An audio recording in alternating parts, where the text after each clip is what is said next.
bem-vindo ao programa interativo feito para você dialogar com o Senado Federal sem intermediários. O Alô Senado está no ar para falar dos assuntos que você escolheu.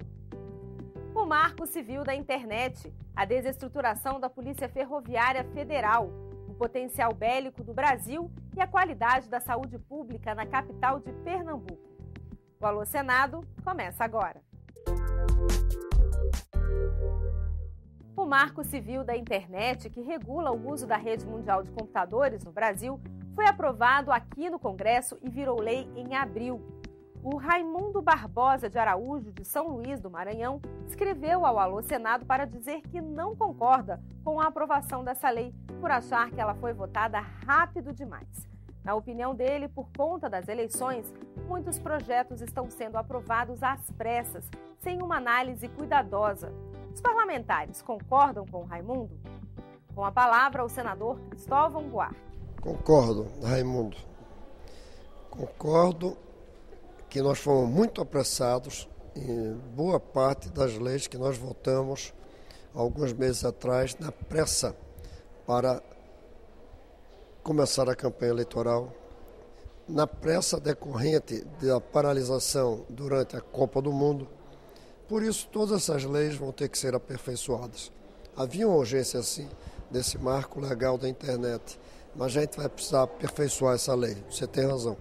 O Marco Civil da Internet define os direitos e deveres de todos os brasileiros conectados à rede, usuários, governo, empresas que fornecem conexão e aquelas que são responsáveis por serviços como e-mail, sites e redes sociais.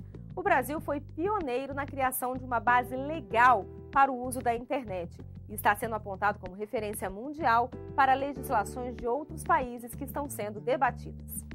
A lei tem 3 pilares: liberdade de expressão, privacidade do usuário e neutralidade da rede.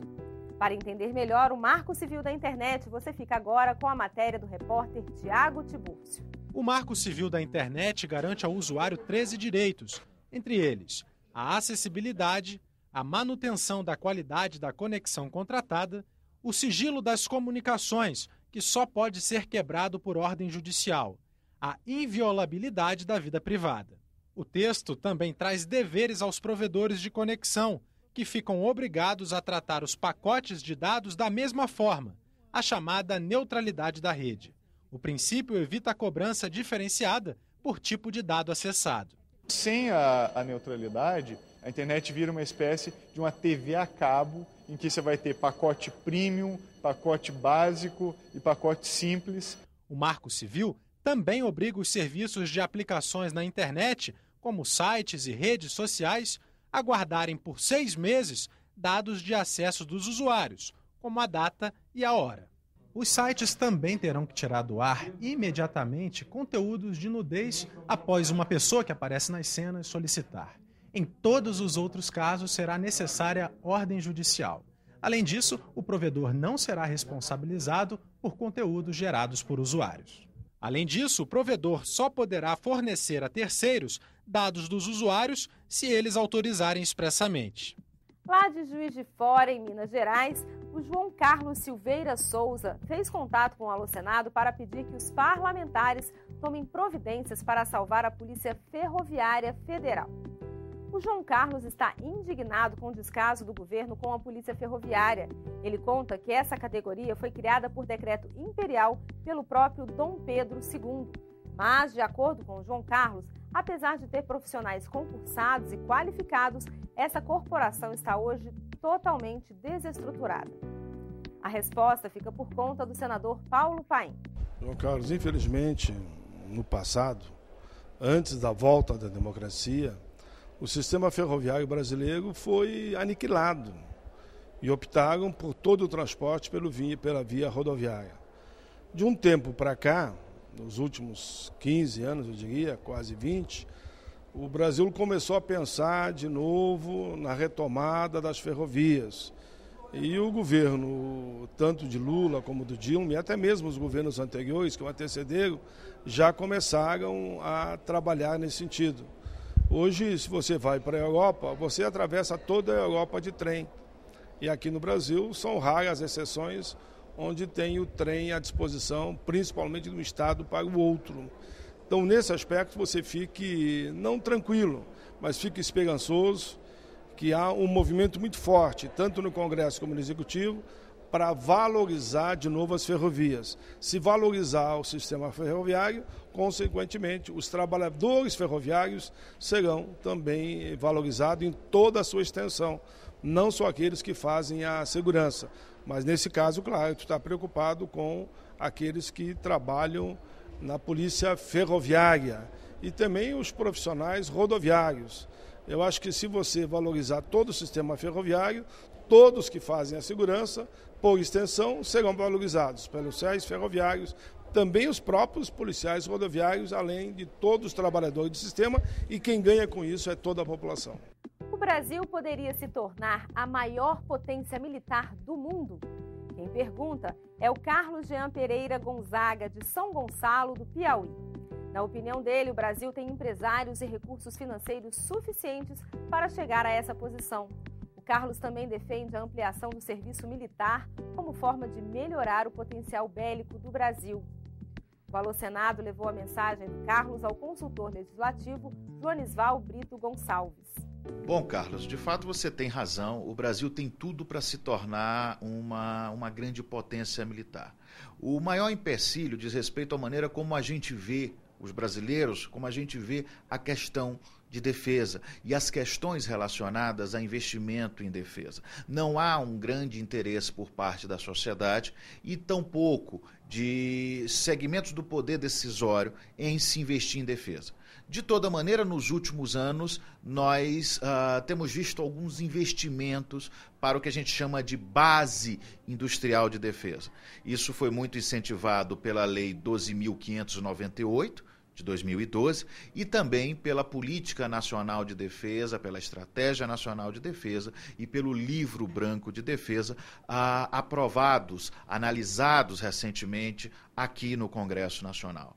Nós temos recursos humanos de qualidade, nós temos capacidade de produzir equipamentos de defesa de ponta, nós temos condições de desenvolver um parque tecnológico. Agora falta vontade política, falta vontade e interesse em efetivamente se investir em defesa. É importante lembrar que investimento em defesa é como um grande seguro de vida. A nação faz esse seguro para nunca precisar usar. Mas também nós não podemos ser pegos de surpresa e não termos condições de garantir a nossa segurança, a nossa soberania, a integridade do nosso território e a defesa da nossa população. É basicamente isso. Como funcionava a saúde na cidade do Recife antes das ambulâncias do SAMU e da criação das UPAs, as unidades de pronto atendimento? Quem quer saber é o José Teixeira Marques, que escreveu para a gente lá de Jaboatão dos Guararapes, também em Pernambuco. E quem responde é o senador Humberto Costa. Bem, o Recife teve uma melhoria importante na saúde a partir da ampliação do Programa de Saúde da Família, que permitiu organizar as equipes básicas, as equipes de atenção básica. Hoje nós temos uma cobertura de quase 60% da população pelo Programa de Saúde da Família. Com o Mais Médicos, temos hoje médicos em todas as comunidades e o SAMU cumpriu um papel importante de atuar naquele atendimento de emergência pré-hospitalar. Tivemos uma redução significativamente dos casos de mortes por acidentes, por mal súbito, e com a implantação das UPAs, então nós passamos a ter um sistema ainda melhor. Ou seja, o SAMU, aqueles casos mais simples, ele tem condição de encaminhar para as UPAs. O que nós precisamos hoje no Brasil e lá em Recife também é melhorar o atendimento de urgência e o atendimento na área das especialidades, para que não tenhamos intercorrências de pessoas que têm doenças crônicas e também tenhamos um sistema de urgência principalmente focado no trauma, que possa minimizar as sequelas e, acima de tudo, reduzir as mortes que acontecem pelos casos mais graves. O Alô Senado de hoje vai ficando por aqui. E que tal você fazer parte dos próximos programas? Mande a sua pergunta para a gente. Para falar com o Alô Senado pelas redes sociais, os endereços são twitter.com/alosenado e facebook.com/alô Alô Senado Federal. Por telefone, ligue de graça para o 0800 61 22 11. E para deixar uma mensagem escrita no site da TV Senado, acesse www.senado.leg.br/TV. Nessa página, basta ir até o menu Serviços e clicar em Fale Conosco. A gente se vê no próximo programa. Até lá!